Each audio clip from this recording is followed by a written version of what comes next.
Mayrai v'Rabosai, I'm going to briefly speak by way of really an introduction to what Rabbi Al-Kubi will be presenting in detail. And I want to mention a Gemara in Masechta Brachos, Daf Daled. David HaMelech says, Shamra nafshi ki chasid ani. David was saying that Kol Malchei Mizrach Umarav Yoshvim B'Kisreihem, all of them are sitting in their glory with their crowns. David HaMelech is asking for special protection min hashamayim because he's a chassid. And one of the explanations, the Gemara says, Vani yodai meluchlachos b'dam shvir u'b'dam shilya l'tahir isha lebala. And David is not wearing his crown, and he's not busy with the trappings of Malchus, of the kingship, but he's busy dealing with shilas that come to him, and you get dirty when you deal with shilas, and it's messy. But this is worthy of heavenly protection, of siyata d'shmaya. Shamra nafshi chasid ani. And this is what I'd like to say in a fundamental sense, is the right of a Mashgiach to ask for siyata d'shmaya, because he is involved in something for which there are no crowns.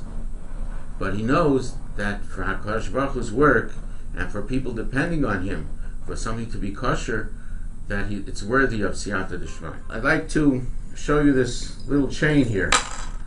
This little chain is made up of some different types of rings and some smaller chains. How strong is this chain? Well, if I try to break this link, it's hard to do. You got strong links there. But if I go like this, it breaks. What happened?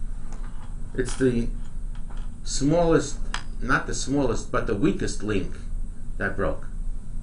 Right? Chain always breaks at the weakest link. That means it's only as strong as the weakest link. So, if you have a whole Seder Hashgacha involving 6, 7, or 12 people from A until Z, Aleph until Taf, if one of the links is weak, the chain is going to break. And that's where it's important to understand that everybody involved in a hashgacha is part of that chain. And we cannot be weak, because the whole hashgacha is weak if one part of the chain is weak. We've mentioned many times before, but some of you haven't heard it, and some of you are hearing it again, and it doesn't hurt for the repetition also. We say every day in Ashrei, Ritzon Yireyav Yaseh. HaKadosh Baruch Hu will fulfill the wishes of those who fear Him. So, it's saying explicitly that someone who's a Yirei Shemayim has like an in, a heavenly connection, that they help him out. A Mashgiach also has this heavenly connection. How? If a Mashgiach cares, and he really makes the effort to fulfill his responsibility completely, he may be a human being, and he might make a mistake. It's possible. No one's perfect.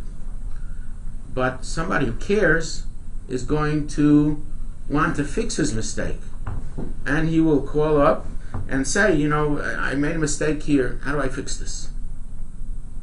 He wants it to be good. So of course he's going to try to fix his mistake, get it fixed. But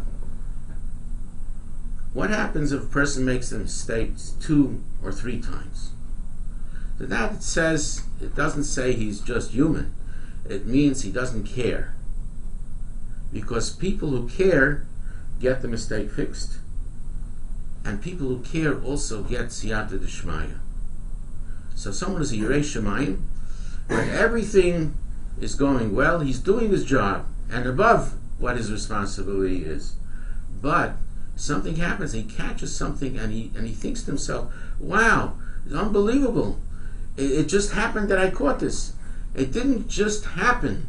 He had siyata d'shmaya because of ritzon yirei of yaseh."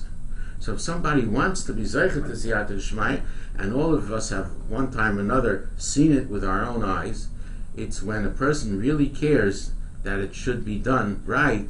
That's when he's taka zeichet to siyata d'shmaya. So with that, we're going to ask Rabbi Alkubi to review some of the details of the general klolim and some of the prate pratim of Hashgach. Rabbi Alkubi.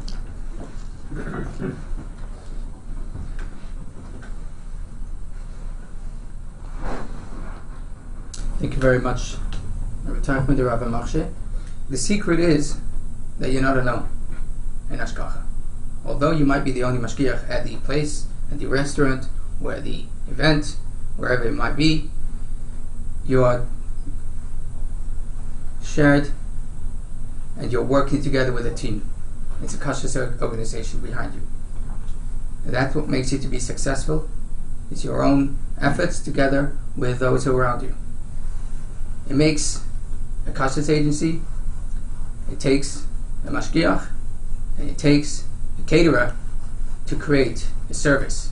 Don't let anything go by which is not appropriate. That's all it is. Mashgiach is at a facility, whether it's a restaurant or it's in a hotel. We have to make sure that everything is done appropriately. Nothing wrong or not kosher gets by.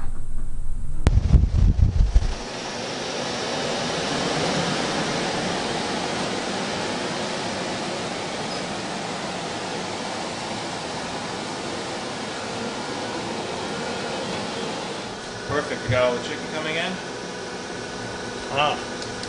This box is a little bit open, but it's still tight. That's good. The seal is still good, so they couldn't get anything out, couldn't put anything in. So that's okay. It's a thigh chicken. That's acceptable under my hashgacha. Not every shechita is allowed under every hashgacha. It depends what your Rabbi Mashgiach accepts. You always have to be aware of which shechitas are acceptable, and that changes.